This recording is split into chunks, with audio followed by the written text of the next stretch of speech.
Obujanje velikonočnih običajev, novi prostorski načrti, sanacija ceste v Žlebeh, ustanovitev Združenja za vrednote slovenske osamosvojitve, v znamenju Dneva zemlje, velika nagrada Medvod v kolesarstvu. Lepo pozdravljeni v medpraznični informativni oddaji. Minuli velikonočni ponedeljek je v domu krajanov Pirniče minil v znamenju dolgoletne slovenske tradicije, ki spremlja velikonočne praznike – trkljanje. Turistično društvo Pirniče je namreč tudi letos organiziralo velikonočno srečanje, na katerem so se srečali stari, mladi, najmlajši in svojimi pisanicami oziroma pirhi poskušali pokazati, da imajo najbolj poskočne pirhe v vasi. Velikonočni prazniki so večinoma minili v družinskem krogu, o bogato obloženih mizah s pirhi, takšnimi in drugačnimi poticami, pratami, šunkami. V Sloveniji pa, poleg okusnih velikonočnih specialitet, poznamo tradicionalen običaj, ki je prav tako prisoten ob teh praznikih – velikonočno trkljanje oziroma pirhanje. Tudi letos je namreč turistično društvo Pirniče pripravilo tradicionalno velikonočno trkljanje pirhov, kamor so skušali privabiti čim več domačinov in okoličanov.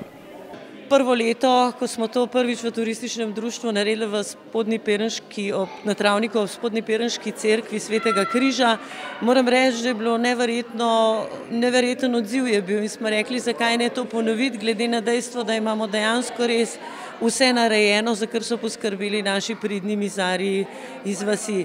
Tako da, ja, trkljanje je neko družabno dogajanje, druženje, velikonočni ponedeljek je namenjen obiskom.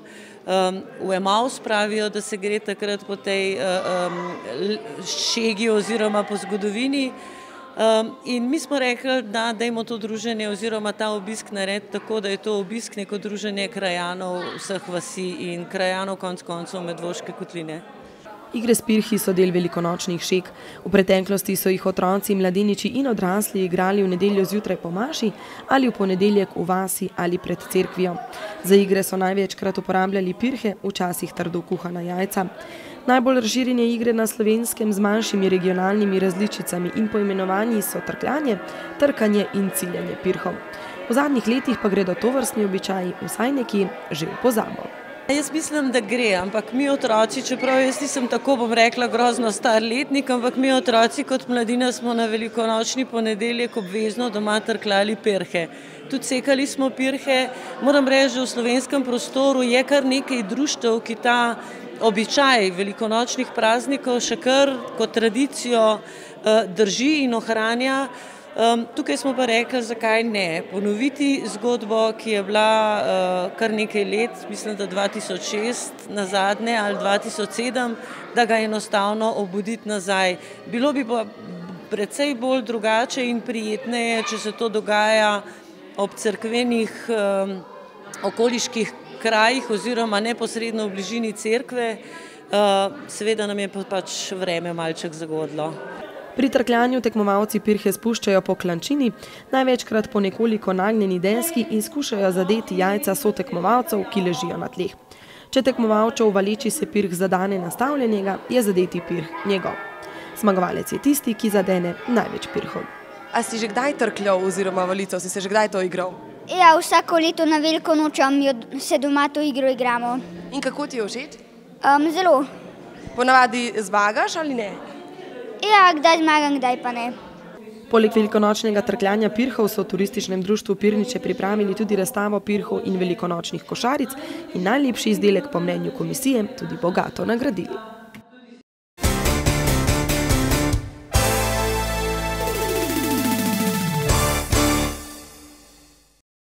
K ohranjanju tradicije se še vrnemo. Ta teden je bila zaključena javna razgrnitev prostorskih dokumentov, ki so povezani z načrti podjetja Hit Prelesa iz Žleb. Na to temo je potekala tudi javna obravnava, mi pa smo se pozanimali tudi, kako poteka komunalno urejanje tega območja oziroma močno načeta cesta na relaciji Seničica-Žlebe. Leta 2007 je občinski svet občine Medvode omogočil legalizacijo črne gradnje podjetja Hit Preles iz Žleb in mu hkrati omogočil nadaljnjo širitev. Leta 2009 je bilo na upravni enoti Ljubljana pridobljeno gradbeno dovoljenje za gradnjo proizvodnega objekta in postavitev skladiščnega prostora dimenzij 10x30 in višine 5 metrov. vendar se je med obratovanjem proizvodnega objekta pokazala potreba po večjem skladiščnem prostoru, ki naj bi stal na mestu sedanjega skladiščnega balona. Zato je moral občinski svet ponovno izpeljati postopek sprememb občinskega lokacijskega načrta za to območje. Na zadnji seji so sprejeli osnutek in določili rok za javno razgrnitev. Na javno obravnavo ni prišel nihče, na predlagano spremembo pa tudi ni bilo vpisane nobene pripombe. Na omenjeno lokacijo in delovanje podjetja Hit Preles je vezana tudi gradnja lokalne ceste, ki vodi do podjetja. Podjetje se je namreč zavezalo, da bo prispevalo k sofinanciranju komunalne ureditve področja, kamor sodi tudi lokalna cesta. Lokalna cesta Seničica-Žlebe vodi do njihovega podjetja in je posledično tudi dnevno obremenjena s transportom. Na cesti Seničica-Malenšek-Cvajnar poteka rekonstrukcija ceste s prestavitvijo in izravnavo trase cestišča, ureditve odvodnjavanja in asfaltiranja. Omenjena pripravljalna dela so bila ocenjena na 63.521 evrov, celotna investicija pa na 133.240 evrov. Sredstva bo skladno s proračunom in rebalansom zagotovila občina Medvode. Obnovo ceste naj bi sofinanciralo tudi podjetje Hit Preles približno v višini 30.000 evrov in sicer na podlagi predhodnih sklepov občinskega sveta. Cesta naj bi bila narejena najkasneje do poletja, projekt obnove ceste do Cvajnarja se bo predvidoma nadaljeval v prihodnjih proračunskih obdobjih v skladu s prejetim proračunom. V času našega ogleda so urejevali odvodnjavanje meteorne vode iz obcestnega jarka v nove cevi čez traso ceste. Projekt ceste Seničica-Malenšek-Cvajnar obsega prestavitev trase ceste. To se lahko tudi tlele v bistvu ta trasa prepotekala bolj po levi strani v nekem napetem loku. Sedaj se bo ta trasa v bistvu poravnala. S to prestavitvijo trase ceste je bilo treba narediti popolno rekonstrukcijo spodnjih ustrojev, zgornjih ustrojev, odvodnjavanja in tako naprej. Do sedaj so že izvedli pripravljalna dela za količbe trase ceste, sekanja drevja in grmičevja, odstranili so tudi staro asfaltno plast. Na novem cestnem telesu so izkopali zrnato kamnino in zemljo, vgradili filc in nasuli cestišče s fino mleto kamnino v višini 50 cm. Za omenjena dela so porabili že 63.521 evrov.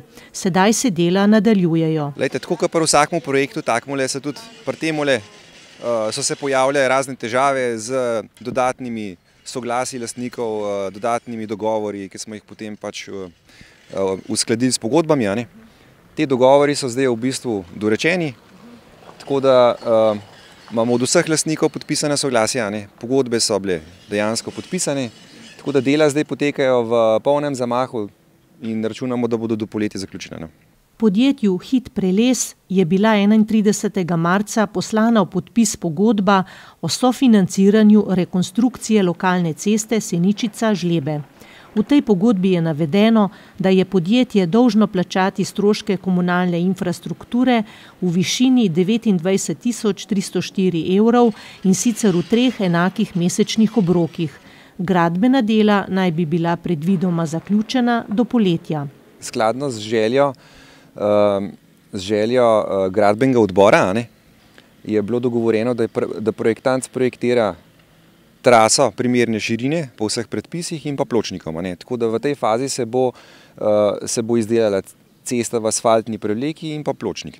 Projekt rekonstrukcije ceste se bo nadaljeval do Cvajnarja, predvidoma v prihodnjih proračunskih obdobjih v skladu s prejetim proračunom. Celotna investicija rekonstrukcije ceste je ocenjena na 133.240 evrov. Sredstva bo skladno s proračunom in rebalansom zagotovila občina Medvode.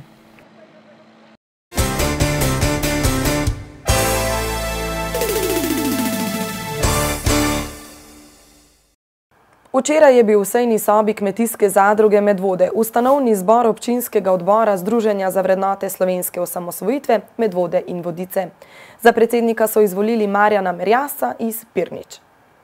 Ustanovitev občinskega odbora Medvode in Vodice je vodil sekretar predsedstva Združenja za vrednote slovenske osamosvojitve Božo Predalič. Zbrane pa je nagovoril tudi predsednik združenja Aleš Hojs, nekdanji obrambni minister. Kot pravi, je bilo združenje potrebno ustanoviti iz večjih razlogov, ker smo po njegovem mnenju Slovenci pozabili, kdaj smo iz naroda postali nacija, ker smo pozabili obdobje, ko smo se v veliki večini odločili, da želimo živeti v samostojni državi, ker po njegovi presoji to obdobje ni bilo zgodovinsko pravilno opisano, predvsem pa, da bi uresničili vse tiste vrednote, ki so zapisane v Majniški deklaraciji. Danes ne živimo v tisti obljubljeni deželi, v kateri smo takrat sanjali in govorili, da jo bomo doživeli. Naše pravosodje oziroma sodstvo je tudi precej daleč od tistega, o čemer smo sanjali. Priložnosti in možnosti za naše otroke so drugačne, kot smo jih obljubljali, in vse to so tiste vrednote, za katere mislim, da še zdaleč niso uresničene, jih je potrebno znova in znova poudarjati in seveda je znova in znova čas, da jih poskušamo uresničiti. Združenje za vrednote slovenske osamosvojitve je bilo ustanovljeno konec leta 2010 na pobudo Lojzeta Peterleta, Janeza Janše, Toneta Krkoviča in Igorja Bavčarja.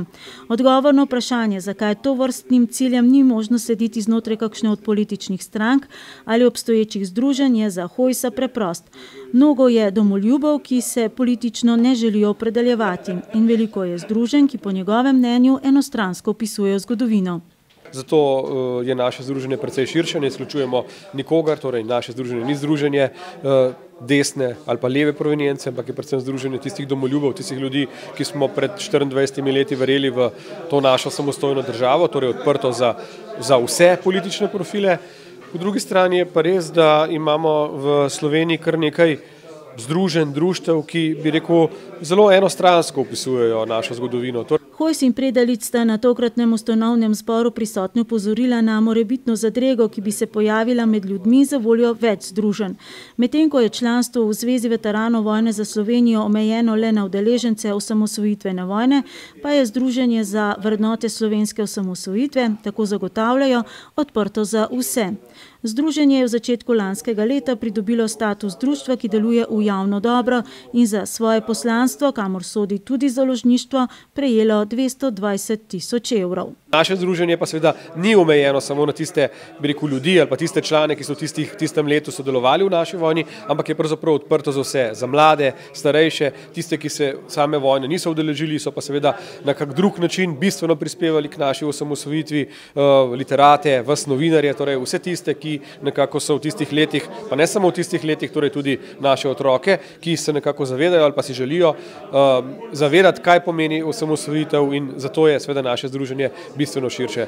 Občinski odbor Združenja za vrednote slovenske osamosvojitve Medvode in Vodice po zadnjih podatkih združuje 37 članov, ki so vključeni v združenje na državni ravni, nekateri od samega začetka. Na ustanovitvenem zboru občinskega odbora pa je bilo prisotnih 15 članov oziroma članic. Kljub svoji deklarirani odprtosti za vse domoljube pa so vendarle člani združenja bolj kot ne naklonjeni politični desnici. Tudi tokrat prisotni so bili predvsem iz vrst SDS, pa tudi Nove Slovenije in Slovenske ljudske stranke. V predsedstvo občinskega odbora so izvolili Mitja Ljubelška, Saša Časarja, Majo Remškar, Staneta Okoliša in Radovana Cerjaka. Za predsednika pa so izvolili Marjana Marjasca iz Pirnič. Katera je tista vrednota, ki jo vi mogoče prav posebej pogrešate? Pogrešam domoljubje. Pogrešam domoljubje, ki se zgubi. Nimamo dovolj tega domoljubja, nimamo pravih simbolov. Te simboli povsod drugod v drugih državah so izkazani. Pri nas imamo zastavo sam pa tja, niti na svojih hišah ne izobesimo slovenske zastave. Kot pravi, je bila njegova velika želja, da se odbor organizira tudi na lokalni ravni in da se obdobju, ki je povezano z rojstvom države, da pravo mesto. Ja, tisti čas je bil zame, bom rekel, in za nas najbrž vse zelo razborljiv. Prvič nam je šlo za našo domovino. Verjetno se takrat še nismo zavedali, kaj nam to pomeni, ampak tisto, kar nam je dal zagon in moč, je bila ta složnost v Slovencih, v ljudeh, in videli se je, da znamo in zmoremo, in že takrat smo verjeli, da bomo verjetno nekoč uspeli. In to, kar nam je takrat uspelo, danes premalo cenimo. In zaradi tega smo danes verjetno tudi tu. Če vas sedaj vprašam, ste bili mogoče s puško na rami?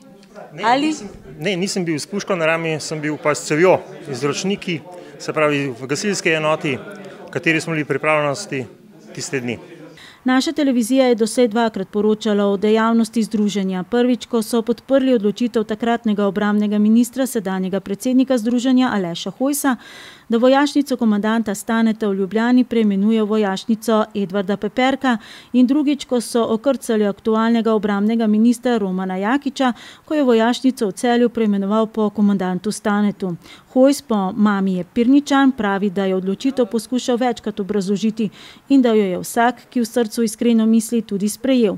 In še, da je obeležen in poimenovan po komandantu Stanetu dovolj in da se je s preimenovanjem zgolj želel zahvaliti zaslužnim za slovensko osamosvojitev, padlim pripadnikom teritorialne obrambe. Imeli smo srečo, da je bilo teh žrtev relativno malo, zato se mi je zdelo prav, da na nek simboličen način bi rekel, se zahvalimo ali pa damo neko posebno spoštovanje tistim, ki so v tej vojni za našo samostojnost padli, zato se mi ta odločitev nikakor ni zdela sporna. Mislim pa, da so ljudje to odločitev relativno dobro sprejeli, razen nekaterih tistih, ki mislijo pač, da je tako, kot recimo danes zopet srečujemo ljudi, ki mislijo, da more na Sabotinu oziroma na, bi rekel, Griču nad Gorico pisati naš Tito in na novo deliti ljudi, kar je po moje nepotrebno. Vi niste nikoli s svojimi odločitvami delili ljudi? Ne, jaz sem vedno skušal s svojimi odločitvami delovati povezovalno, seveda pa sem skušal vse stvari, ki sem jih v svoji, bi rekel, če govorijo zdaj v tistem času, ko sem bil minister, s svojimi odločitvami vsaj na simbolični ravni dati ustrezno mesto časom našega osamosvajanja. Njihov odnos do polpretekle zgodovine pa se izkristalizira že ob seznamu praznikov, ki jih bodo v bližnji prihodnosti v združenju praznovali. No, prvi praznik, ki ga bomo ne samo osebno praznovali, ampak za katerega pripravljamo tudi prireditev, je gotovo 25. obletnica Majniške deklaracije, torej deklaracije iz leta 1989, ki je pravzaprav najbolj bistveni akt slovenske osamosvojitve, torej to je dokument, ki ga Slovenci v zgodovini ne poznamo, to je pravzaprav dokument, ki je opredelil našo pot v samostojnost. To bo tisti zelo pomemben praznik, ki ga bomo obeležili v bližnji prihodnosti. Naslednjega praznovanja, ki se ga bom udeležil, je čas postavitve prve Demosove vlade. Mi bomo ta praznik obeležili verjetno v Slovenskih Konjicah, kjer bomo na nek simbolični način dali priznanje tistim občinskim strukturam, ki v času nastopa prve slovenske demokratične vlade niso oddali orožja teritorialne obrambe, torej to so bile tiste občine, ki so nekako vizionarsko vedele, da je v bistvu zadaj za tem predajo orožja velika ukana, torej ukana jugoslovanske armade in političnega vrha, slovenskega komunističnega vrha, ki je na ta način hotel v bistvu preprečiti naš odpor. Seveda potem je pa tukaj praznik naše državnosti, ki se ga absolutno vedno udeležujemo oziroma ga proslavljamo ustrezno, kajti to je dan, ko smo dobili državo.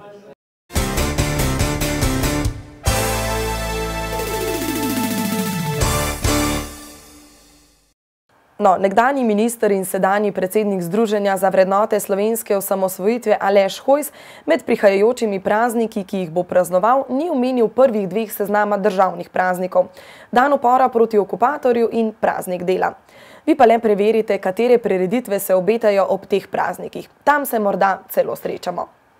Ugašamo luči, govorimo tiho, varčujemo z vodo, ločujemo odpadke, radi imamo ljudi, živali in rastline, skrbimo za čisto igralnico, vrtec in okolje, vzpodbujamo primeren odnos do hrane, ne trgamo rož in listov z grmovja, varčno uporabljamo brisače, skrbimo za čim več gibanja, skrbimo za osebno higieno, uživamo dovolj tekočine.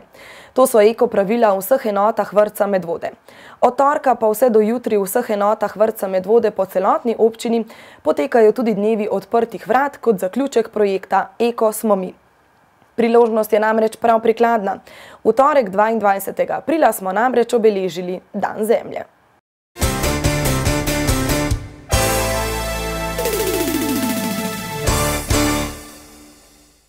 Svetovni dan Zemlje, ki ga obeležujemo 22. aprila, je letos minil v znamenju kampanje Zelena mesta, ki jo vodi organizacija Mreže Dneva Zemlje. Obeleževanje Dneva zemlje sicer sega onkraj nacionalnih meja, saj povezuje vse ljudi in narode sveta. Kampanja Zelena mesta želi mesta sveta spodbuditi k prilagajanju na podnebne spremembe v povezavi z globalnim varovanjem naravnih virov. Tudi medvoška občina želi na tem področju narediti veliko, zato se je v zadnjem času v okviru nekaterih evropskih projektov lotila tudi energetske sanacije medvoških objektov, med drugim tudi medvoške knjižnice. V mesecu marcu 2013 je občina Medvode na Ministrstvo za infrastrukturo in prostor oddala vlogo za energetsko sanacijo objekta Knjižnica Medvode, s katerim je uspešno kandidirala na razpisu za dodelitev nepovratnih finančnih sredstev za energetsko sanacijo objektov v lasti lokalnih skupnosti. Konec prejšnjega leta se je že zamenjalo celotno zunanje stavbno pohištvo z namestitvijo zunanjih žaluzij. Pogodbena vrednost opravljenih del je bila slabih 78 tisoč evrov, izvajalec del pa je bilo podjetje Ancora d.o.o. V zaključni fazi pa je tudi namestitev dodatne toplotne izolacije in menjava strešne kritine. Vrednost pogodbenih del, ki jih opravlja podjetje Dimko, naj bi znašala dobrih 78 tisoč evrov. V skladu s podpisano pogodbo bo projekt energetska sanacija Knjižnice Medvode delno financirala Evropska unija iz kohezijskega sklada. Občina Medvode je upravičena do nepovratnih sredstev v višini 85% vrednosti investicije brez DDV oziroma največ do 97 360 evrov. Prejšnji četrtek je v Knjižnici Medvode potekal knjižni večer na Sotočju. Tokratna gostja večera Urška Lah je predstavila bralna gradiva za slepe in slabovidne, poleg tega pa tudi izčrpno predstavila problematiko slepih in slabovidnih otrok in mladine, predvsem drago bralno gradivo in pripomoček za lažje branje. V preostalem delu bralnega večerja je Tilka Jamnik, promotorka branja, predstavila zanimive knjižne novosti različnih založb.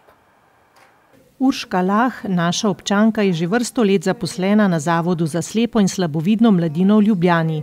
Pri svojih obravnavah se ukvarja z otroci, ki imajo okvarjen vid, starosti od nekaj mesecev pa vse do zaključka osnovne šole.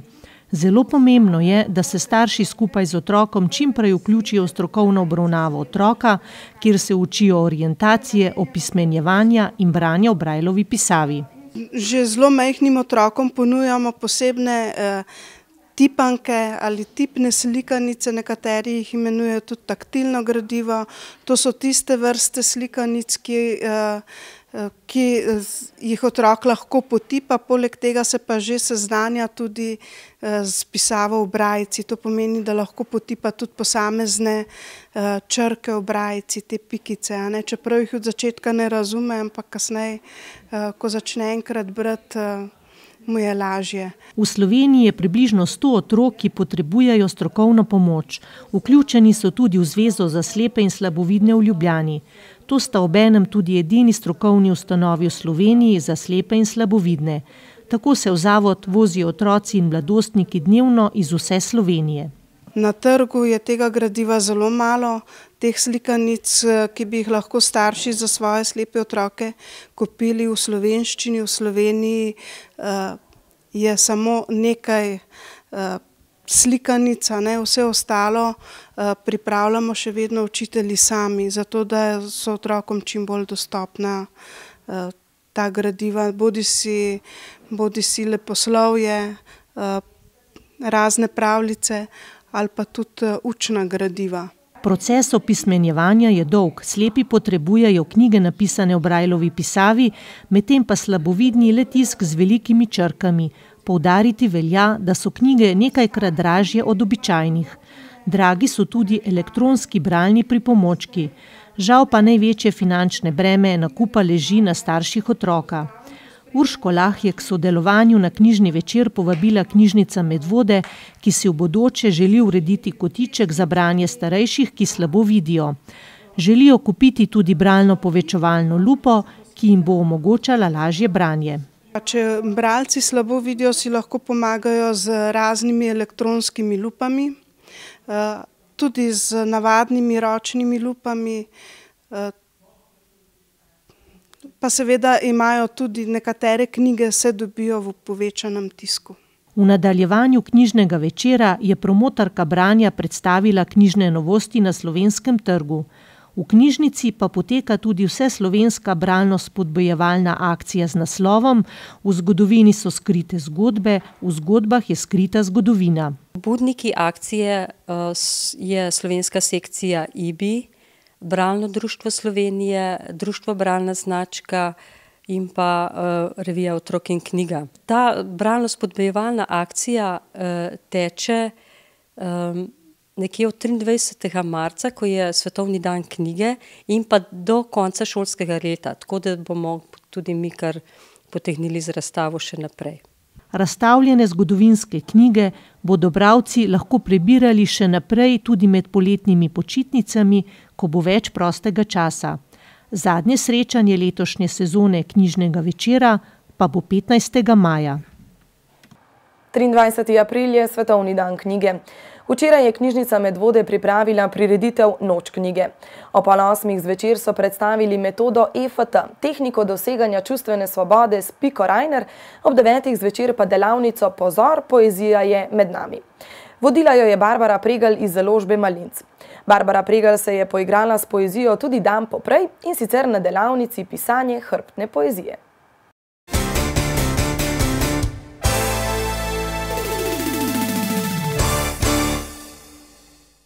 Vse do srede 30. aprila je v knjižnici Šiška še na ogled razstava del likovne sekcije Kulturno-umetniškega društva Pirniče na temo Moj ljubi kruhek, ki je bila odprta ta torek v sodelovanju z društvom Naše korenine.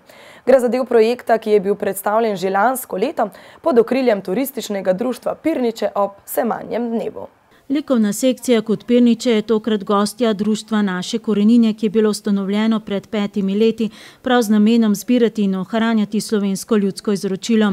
Njegova najvidnejša protagonistka je Dušica Kunaver, ki je razstavo likovnih del na temo kruha, kulturne dediščine in simbolike povezane z njim pospremila s pripovedjo o navadah in ljudskih običajih, ki že izginejo v pozabo in so povezane s potjo od zrna do dišečega kruha. Ja, res pregovorov, rekov, pripovedi, pesmi, šeg je toliko povezanih s kruhom.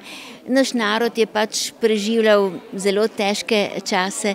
Mi vemo, so bili naši ljudje 3-4 na leto siti, ob veliki noči, ob božiču. Zato so dali kruh na oltar in naredili svetinjo. Kakšen rek vam prav posebej pri srcu? Ravno ti reki, ki izražajo, da je življenje in kruh eno in isto. Ti moraš do kruha prideti otroka, do kruha spraviti, da mu ne bo kdo kruh odžrl, da mu ne bo treba s trebuhom za kruhom. Pomembno je, kdo mu kruh reže, ta je njegov gospodar. Poglejmo, to je isto kot življenje, zato je ta svetinja kruha tako visoka. Kot pravi, je kruh poleg vode, lesa in kamna eden izmed osnovnih elementov ljudskega izročila, povezanega s šegami letnega in življenjskega kroga. Še raje govori o 3 duhovih, ki spremljajo človeka skozi življenje, poleg vodnega in lesnega še žitni duh. Ena lepših in najstarejših pripovedi v našem ljudskem izročilu je po njenem povezana prav z žitom oziroma posledično kruhom. Gre za pripoved, da nam je reka Drava dala kruh. Pravzaprav en ribič ob Dravi se je zahvalil reki Dravici, on je bil enako vreden. Reka Drava mu je naročila, da naj kruh prinese, on je vedel, kaj je to. Šel v 9. deželo, dobil kruh, ga dal reki Dravici, je preplavila, ko se je pa umaknila, so drobne zelene rastlinice rasle, na levi rž, na desni pšenica. Tako dragoceno darilo zato, ker je bil nek davni naš prednik hvaležen naravi, ker je bil enako vreden. Ob tokratni priložnosti je društvo Naše korenine pripravilo razstavo in degustacijo različnih vrst kruha. Vaš najljubši kos kruha je? Torej zelo rada imam ržen kruh, ampak res prav rada, ker se mi zdi tako žlahten. Tudi sama imam do kruha izredno spoštljiv odnos, ne zavržen skorice. V Pirničah so še sosedje, ki imajo kokoši in jaz vedno v vrečki prinesem. Mi smo vedno spoštovali kruh, ne samo zaradi krščanske vzgoje, ampak jaz še zdaj nikoli nobene drobtince kruha ne vržem stran, če kruh rata trd, ga dam v mleko, da se zmehča, pa ga pojem. Za projekt Moj ljubi kruhek je naredil maketo, stop v mlinu in opravil preizkus. Imam občutek, da je malo ljudi to ve, kaj je to in zakaj se to uporablja. In prav iz tega razloga sem to naredil. Koliko časa vam je tole vzelo? Ja, to bi pa težko rekel. To, kada se pa to čas meri, potem pa jaz ne bi nič delal. Pa to bi pa lahko še rekel, da sem kar precej lesa, sem mogel stran vršt, ker mi nekaj ratal. Pa sem pa pač, v glavnem na zadnjem je pa uspelo in sem pravzaprav zelo vesel. S potjo od zrna do kruha je sicer povezana bogata tehnična dediščina. Povezano s kruhom kozolc. Jaz mislim, da bi se vsak od nas moral odkriti pred vsakim kozolcem. Če vzamemo, se gre ogromno vrst kozolca, ampak recimo prav kozolc Stopler. Nekateri so taki lepotci, ko je izrezlano vse. Poglejmo, da je to, da kozolc Stopler spada danes v samo špico v svetovnem merilu, v špico izdelkov nešolanega stavbarja. Gre za nepismenega mojstra. In da je naredil poslopje, naj rečem zgradbo, kozolc, noben potres še ni kozolca podaril. Likovna sekcija Kot-Pirniče je bila gostja v šišenski knjižnici že drugič zapored, prvič z legendo o šmarnogorskem kozorogu. Tokrat pa je 7 članov v steklenih vitrinah predstavljalo čipke, vezenine, izdelke iz roževine, bakra in lesa, 10 članov sekcije pa se je predstavilo z likovnimi deli na temo Moj ljubi kruhek. Serijo 7 slik na to temo Andrej Militarov. Jaz na te stvari drugače gledam. Gledam iz moje mladosti. Zato sem jaz ta ciklus tudi naredil, da sem hotel na kratko prikazati, kako so kmetje sploh oziroma prišli do moke, do kruha. Danes je to vse drugače. Danes je to vse na mehanizaciji. Včasih, ko sem pa jaz gor rasel v Pirničah, je bilo pa to tako. In to je mene potegnilo, da sem ta ciklus narisal. Ampak jaz pravim, nisem že končal. Jaz bom ta ciklus razširil, ker še dosti stvari vem, kar so se dogajale v zvezi s kruhom in bom tudi še ta ciklus razširil. Likovna sekcija je na letošnjem kulturnem razpisu prejela 2000 evrov, niti evra pa za načrtovano izobraževanje. Predvsem si želimo, res želimo, da bi se lahko imeli priliko izobraževati, ker pa večina nas tudi po letih nekje kar koraka za našo seniorko, pa si nekako ne moramo, si ne znam predstavljati, da bi mi kakšno šolnino visoko uvedali, zato se res zgolj ljubiteljsko družimo in učimo drug od drugega. Predvsem pa so si za cilj zadali slediti viziji in želji njihove bivše vodje, lani preminuli Brigiti Juvanovi. Vsi v en glas upam reči, enako razmišljamo in si želimo, da bi predvsem se društvu pridružili novi člani, morda mlajši, da bodo lahko naprej v bodoče popeljali delo in nadaljevali to delo, ki smo ga mi začeli in ga pelamo zelo amatersko. Druga želja je, da bi šli s tem znanjem, ki ga pač imamo, majčkeno izven občinskih meja, se z določenimi društvi poskusili pobratati, izmenjati izkušnje z drugim. Morda pa tudi to, da ko bomo malo več kilometrine s Čopičem imeli, da pa si zaželimo mogoče še kakšna državna srečanja. Prva nova razstava bo predvidoma sredi meseca maja v avli Doma krajanov Pirniče, ko bo zaključena obnova. Tradicionalni ekstempore sredi junija pa načrtujejo ob lovski koči v Zavrhu.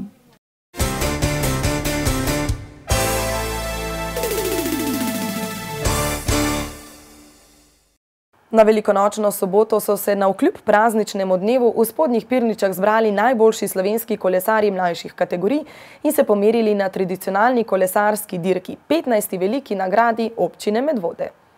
Na tradicionalni krožni progi v Spodnjih Pirničah pod Šmarno goro je že 15. potekala kolesarska dirka, velika nagrada občine Medvode, ki predstavlja tudi uvodno dirko sezone za najmlajše kategorije v Sloveniji. Zbralo se je 150 kolesarjev in kolesarki iz 18 klubov, nekaj teh tudi iz sosednjih držav. Na štartu so najboljši tekmovalci iz Slovenije in pa nekateri gostje iz Hrvaške, Italije in Avstrije, tako da smo z udeležbo zelo zadovoljni. Hkrati pa je tudi veliko deklic na štartu, tako da se pozna delo, da se širi žensko kolesarstvo v Sloveniji. 1800 metrov dolga krožna proga v Pirničah s štartom in ciljem pri gasilnem domu v Spodnjih Pirničah kot uvodna dirka sezone služi kot dober pokazatelj pripravljenosti kolesarjev na samem začetku sezone. V preteklosti so na njej v mlajših kategorijah zmagovali kasneje naši najuspešnejši kolesarji. Letošnja izvedba je bila sicer okrnjena za kategorijo mlajših mladincev. Danes se merajo kategorije dečkov in deklic v kategorijah do 13, do 14 in do 15 let. In pa mlajše mladinke vozijo skupaj z kategorijo fantov do 15 let. To je tradicionalna dirka, na kateri so v preteklosti vozili naši največji šampioni od Špilaka dalje, tako da je ena taka tradicionalna, zanimiva in pa dobra tekma.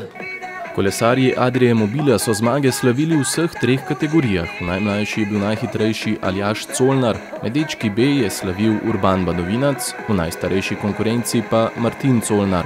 Med mlajšimi mladinkami so prevladovale kolesarke Radenske As. Zmago je slavila Karin Penko pred Ano Majnik in Mašo Pijo Ustar. Mogoče danes najboljše čakajo na koncu tudi kakšni velikonočni pirhi? Velikonočni pirhi sicer ne, velikonočne dobrote v obliki sladic pa. Kot zanimivost še dodajmo, da prireditelj dirke v Spodnjih Pirničah, kolesarsko društvo Rog, letos postavlja 2 nova mejnika v slovenskem kolesarstvu. Poleg zagona prve profesionalne ženske kolesarske ekipe, o kateri smo že poročali v naših oddajah, pripravljajo še organizacijo svetovnega prvenstva za amaterske kolesarje, ki bo konec avgusta v Ljubljani na trasi znamenite Franje.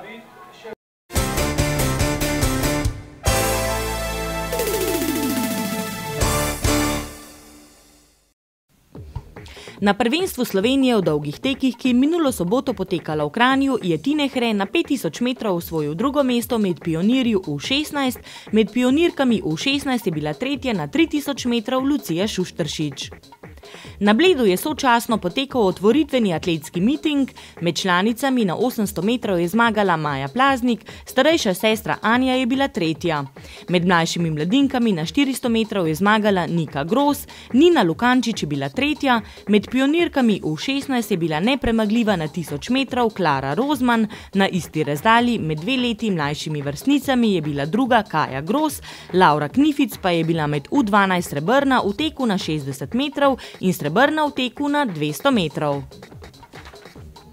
Na 9. mednarodnem turnirju Srebrna žogica, ki je minulo nedeljo potekal v Lendavi, je Petra Polanc osvojila 2 medalji, bronasto med posameznicami in srebrno v dvojicah z madžarsko tekmovalko. V 18. krogu 3. slovenske nogometne lige Zahod je članska vrsta nogometnega kluba Jezero Medvode gostovala v Zagorju in zasluženo zmagala z 1:3. Manj uspešna je bila tokrat selekcija U11, ki je izgubila z 2:1, U9 pa je na prvenstvenem turnirju na ljubljanskem Žakovu osvojila 6 točk oziroma 2 zmagi in poraz.